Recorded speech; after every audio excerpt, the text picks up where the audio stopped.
यीशु मसीह के नाम से आप सब शुभ संदेश के दर्शकों को फिर से मैं स्वागत करती हूँ, धन्यवाद करती हूँ। परमेश्वर ने हम सबको जिंदों के ज़मीन पर रखा, आशीष दिया और एक दिन दिखाया हम सबको आपके घरों में सुसमाचार के द्वारा मैं पहुँच सकती हूँ। उसके लिए मैं धन्यवाद करती हूँ। शुभ संदेश चैनल के लिए भी धन्यवाद करती हूँ। हर बात के लिए जो था, जो है, जो होने वाला, उन सब बातों के लिए मैं धन्यवाद करती हूँ।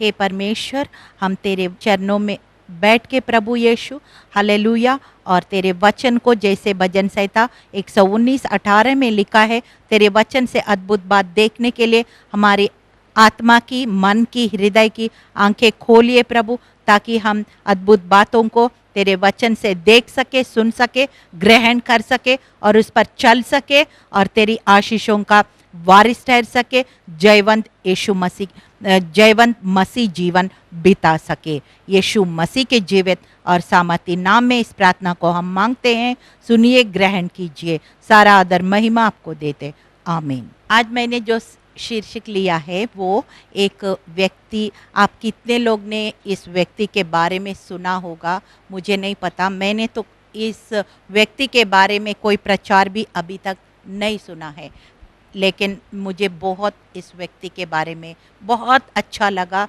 और बहुत मैंने स्टडी किया है और उसको जितना समय के अनुसार जितना हो सके हम उस व्यक्ति का जीवन से हम कुछ शिक्षाएं प्राप्त करेंगे और उस पर चलने का पूरा प्रयास करेंगे।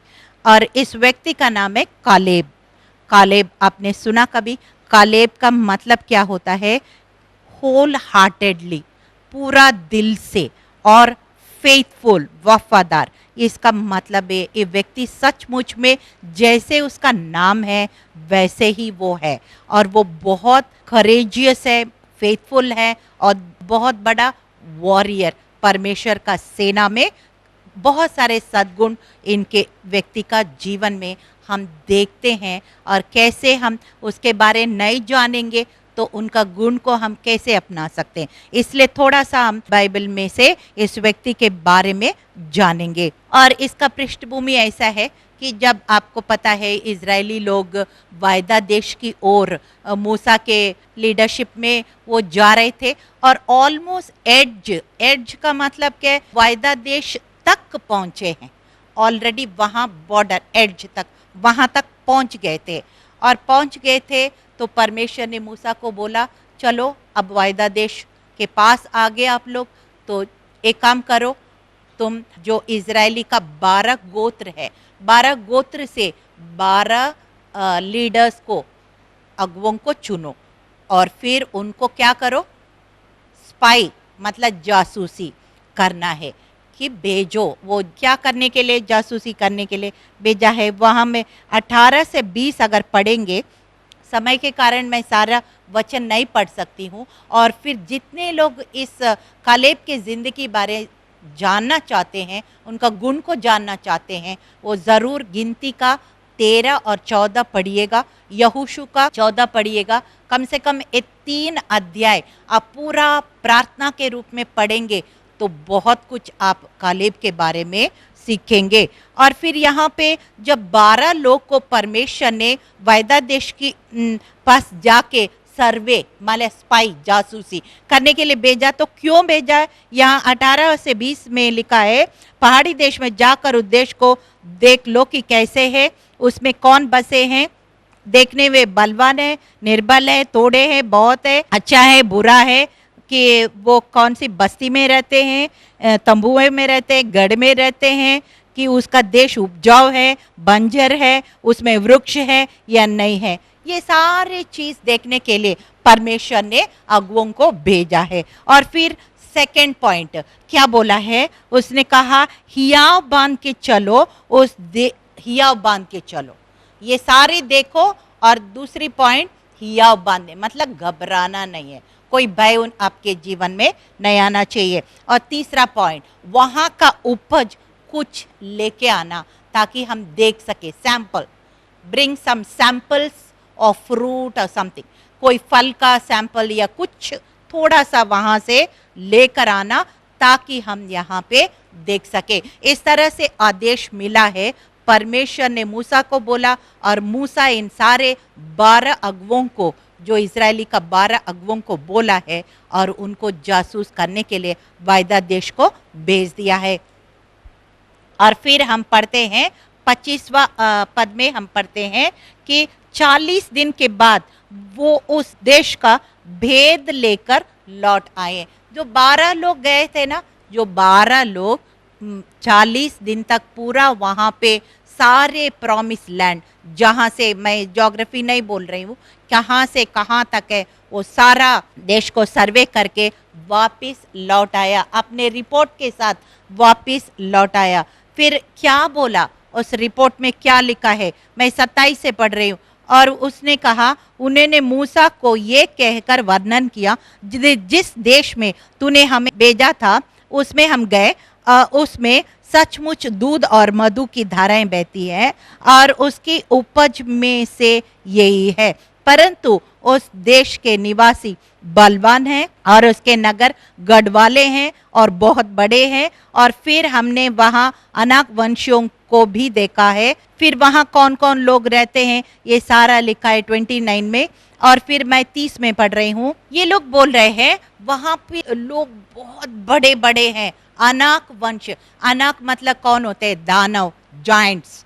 जो गोलियत, दाऊद और गोलियत में वो गोलियत था ना, उस टाइप का जाइंट्स, वहाँ पे वो दानव लोग रहते थे। और फिर उन लोग को देख के वो बोल रहे हैं वो बहुत ज़्यादा बड़े, बहुत बड़ा बलवान है, बहुत गढ़ में रहते, ऐसे तंबुओं में नहीं रहते, बहुत सारे, मतलब उनको बहुत बड़ा चढ़ा के ये लोग बोलने लगे। तब कालेब ने क्या कहा, 30वां पद में मैं पढ़ रहे, कालेब ने मूसा के सामने प्रजा के लोगों को चुप कराने के विचार से कहा।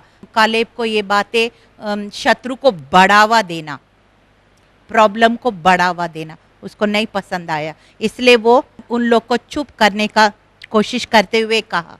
क्या कहा? बड़ा सुंदर वचन कहा। उसने कहा, हम अभी चढ़कर उस देश को अपना कर लेंगे, क्योंकि निस्संदेह हमने ऐसे करने की शक्ति है। हालेलुया। ये कालेब का वचन है। लेकिन उन सब का वचन क्या था? बिल्कुल विपरीत था।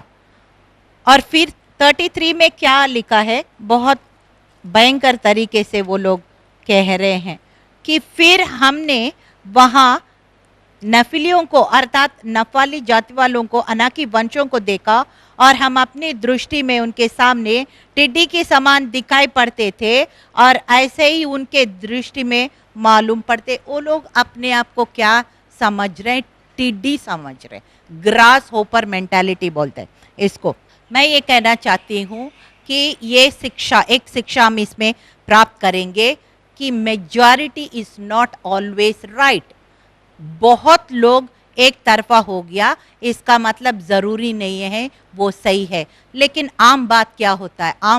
आम आदमी क्या सोचते हैं? 90% एक तरफ जा रहे हैं तो वो ही जो गलत भी सही दिखने लग जाते हैं।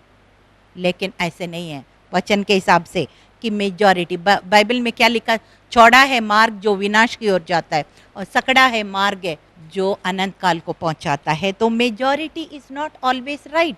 हमेशा जो संख्या हम नहीं देखना है। वचन में क्या लिखा है? जल्दी से हम देखेंगे कि प्रकाशित वाक्य 12 और 9 में लिखा है, वो बड़ा अजगर अर्थात वही पुराना साम जो शैतान कहलाता है, सारे संसार को भरमाने वाला है, पृथ्वी पर गिरा दिया गया और उसके दूत उसके साथ गिरा दिया गया। यानी कि पूरा संसार को भरमाने वाला शैतान है। इसलिए हम शैतान के बातों में नहीं आना है, हम परमेश्वर के बातों में आना है। हालेलुया। और निर्गमन 23:2 में लिखा है, बुराई करने के लिए ना तो बहुतों के पीछे होना और उनके पीछे फिरकर मुकदमे में न्याय बिगाड़ने का साक्षी देना। यानी कि बहुत भीड़ को देखेंगे तो कभी ना कभी वचन को नहीं देखेंगे, परमेश्वर की ओर नहीं देखेंगे, भीड़ को देखेंगे, संख्या को देखेंगे, कभी भी अब गलत हो सकता है कि यहाँ पे 10 लोग एक तरफ है और सिर्फ 2 लोग, यहोशू और कालेब सिर्फ एक तरफ है। 12 में से 10 एक तरफ है, 2 एक तरफ, तो कितना प्रतिशत हो गया? यानी कि 80% उस साइड और 20% इस साइड। ऐसे कि और फिर हम देखते हैं, लेकिन मैं एक वचन पढ़ना चाहती हूँ। कालेब कैसे थे? परमेश्वर क्या बोल रहे? परमेश्वर बोल रहे, मेरा दृष्टि में यहोशू और कालेब एक अलग आत्मा के, कालेब के खास करके एक वचन में पढ़ रहे हैं, गिनती 14 का 24। परमेश्वर गवाही दे रहे, परंतु इस कारण से मेरे दास कालेब के साथ और ही आत्मा है और उसने पूरी रीति से मेरा अनुकरण किया है। मैं उसको उस देश में जिसमें वो आया है पहुंचाऊंगा और उसका वंश उनका देश की अधिकारी होगा। हालेलुया। हम सब चाहते हैं हमारे बच्चे भी हमसे आगे बढ़े। तो यहाँ पे कैसे कालेब परमेश्वर गवाही दे रहे, वो अलग आत्मा का है। He is a man of different spirit. पहला कुरिन्थियों 11:1 में पौलुस कहता है कि मैं यीशु मसीह का नकल करता हूं और तुम मेरे नकल करो। ऐसे कितने लोग गवाही दे सकते हैं, मैं परमेश्वर का नकल करती हूँ, तुम मेरा नकल करो। हम नहीं कह सकते, क्योंकि हमारे अंदर उतना आत्मविश्वास नहीं है कि हम दूसरों को बोल सके मैं यीशु का नकल कर रहे हैं, तुम मेरा नकल करो। लेकिन कालेब कह रहे हैं मैं परमेश्वर का आत्मा को पाया हुआ हूँ, इसलिए मैं भीड़ को नहीं देखूंगा, परमेश्वर को देखूंगा।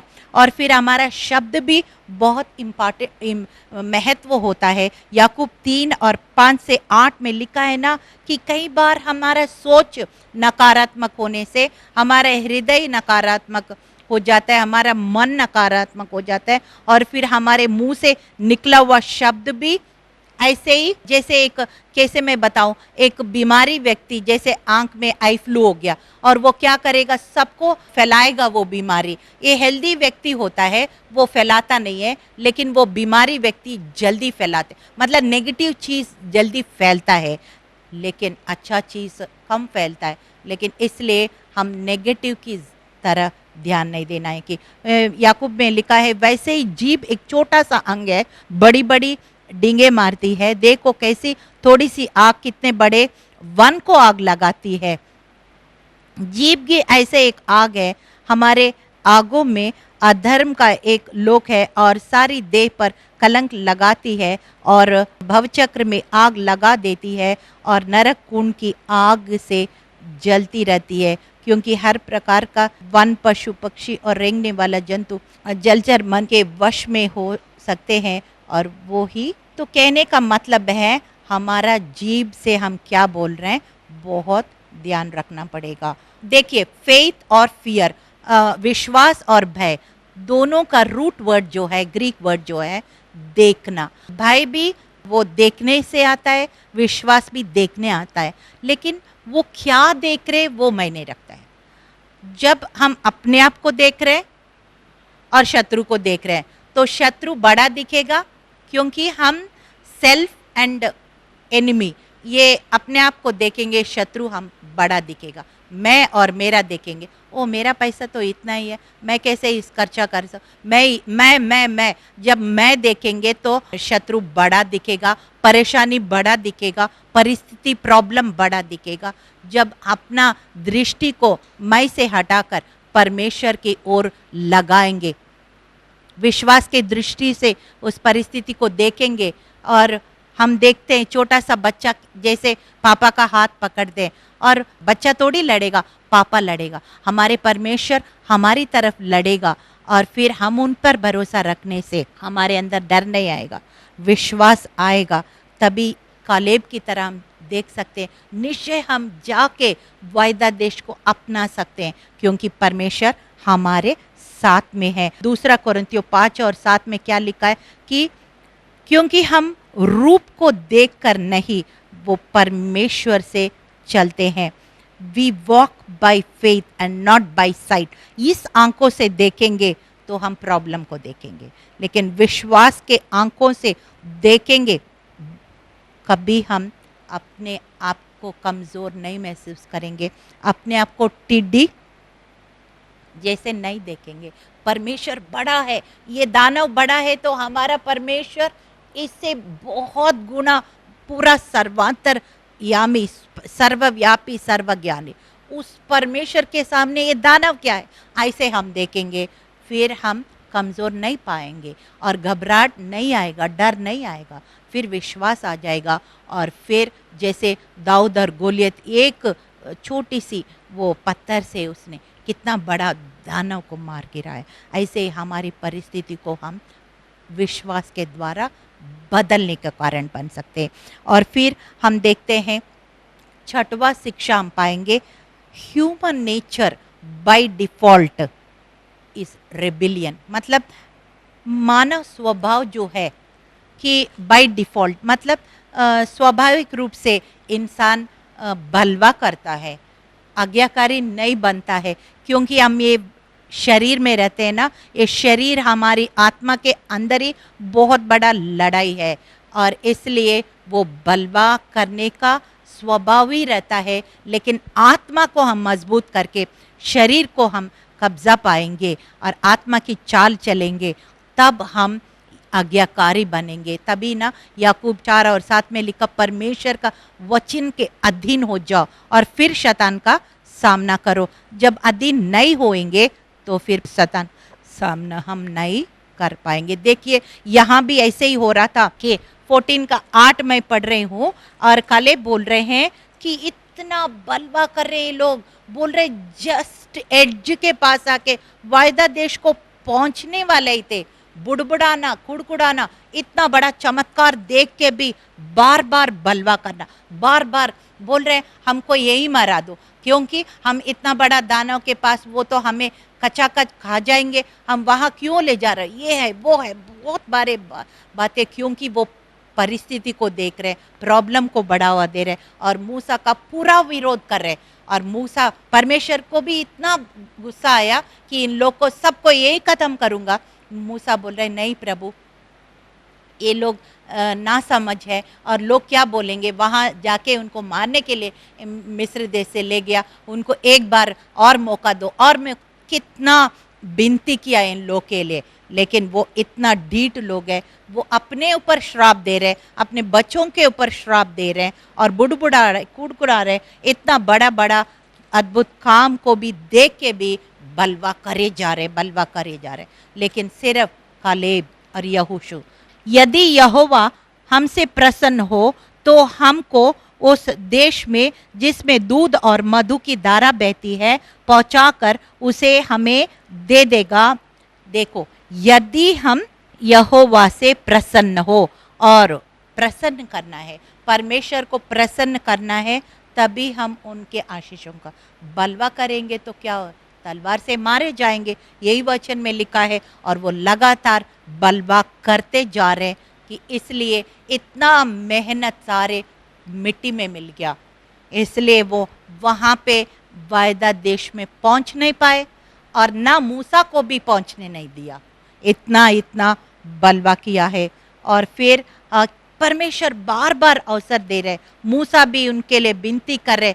सारा चीज़ ये लोग अपने अविश्वास के कारण, अपने डाउट्स के कारण, अपने बलवा करने का कारण, वो सारा कुछ प्रयास, सारा समय, टैलेंट, मनी, सब कुछ उसने बर्बाद करके वो अपने भी नाश हो गया और वो मूसा को भी वायदा देश में पहुंचने वो लोग नहीं दिया।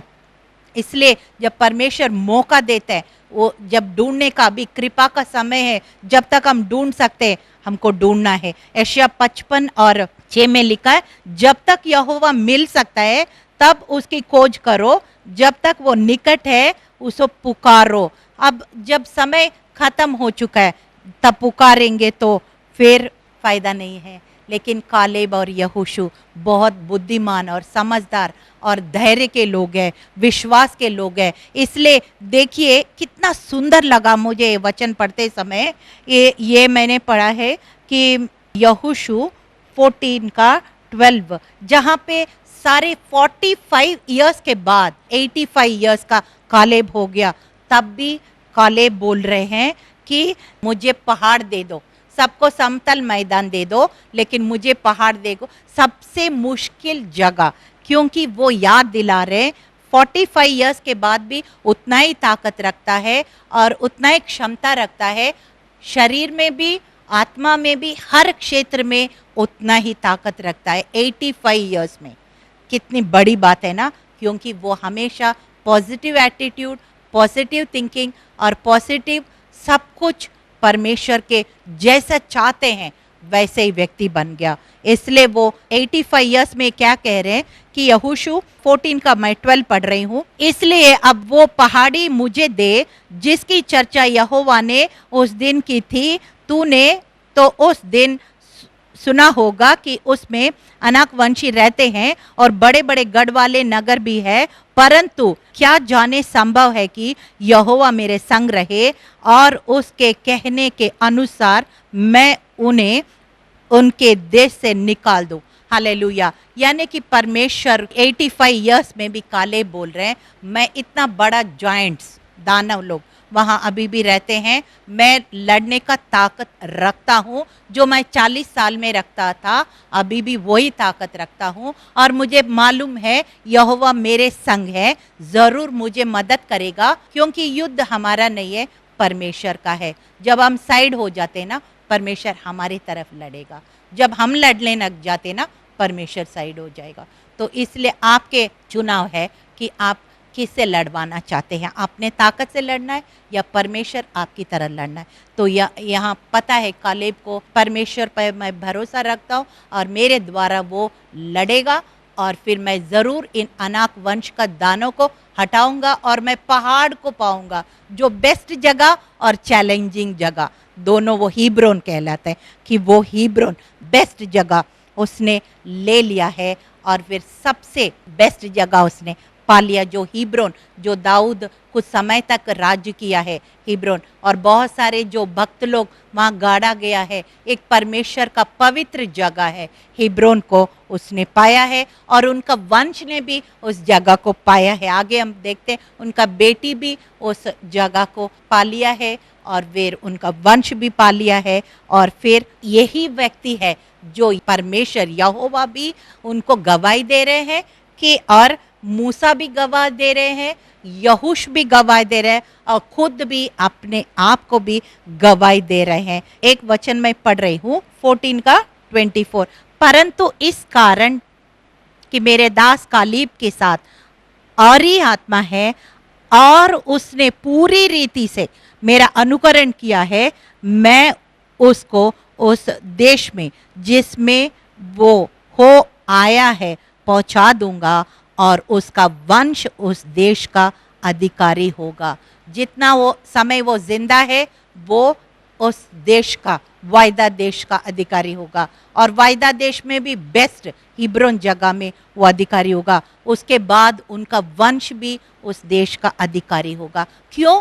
क्योंकि वो पूरा मेरा अनुकरण किया है। ये कौन कह रही है? यहोवा। गिनती 14 का 24 में। और फिर 40 इयर्स से 85 तक, मतलब 40 इयर्स तक वो इतना वेटिंग पीरियड में भी उसने टसे मस नहीं हुआ, उनको कोई अविश्वास, कोई डाउट उनके जीवन में आने नहीं दिया, घुसने नहीं दिया। जितना भरोसा 40 साल में वो परमेश्वर का अद्भुत काम, डायरेक्ट दिन में बादल, रात में अग्नि का ज्वाला, स्वर्ग से मन्ना गिराना, चट्टान से पानी पिलाना, उनके कपड़े ना फटे, उनके जूते ना घिसे, इस तरह से परमेश्वर इजराइलियों को आगे बढ़ाया। उस समय जितना विश्वास रखा, 45 इयर्स के बाद भी, इतना वेटिंग पीरियड के बाद भी उतना ही विश्वास रखा कालेब ने।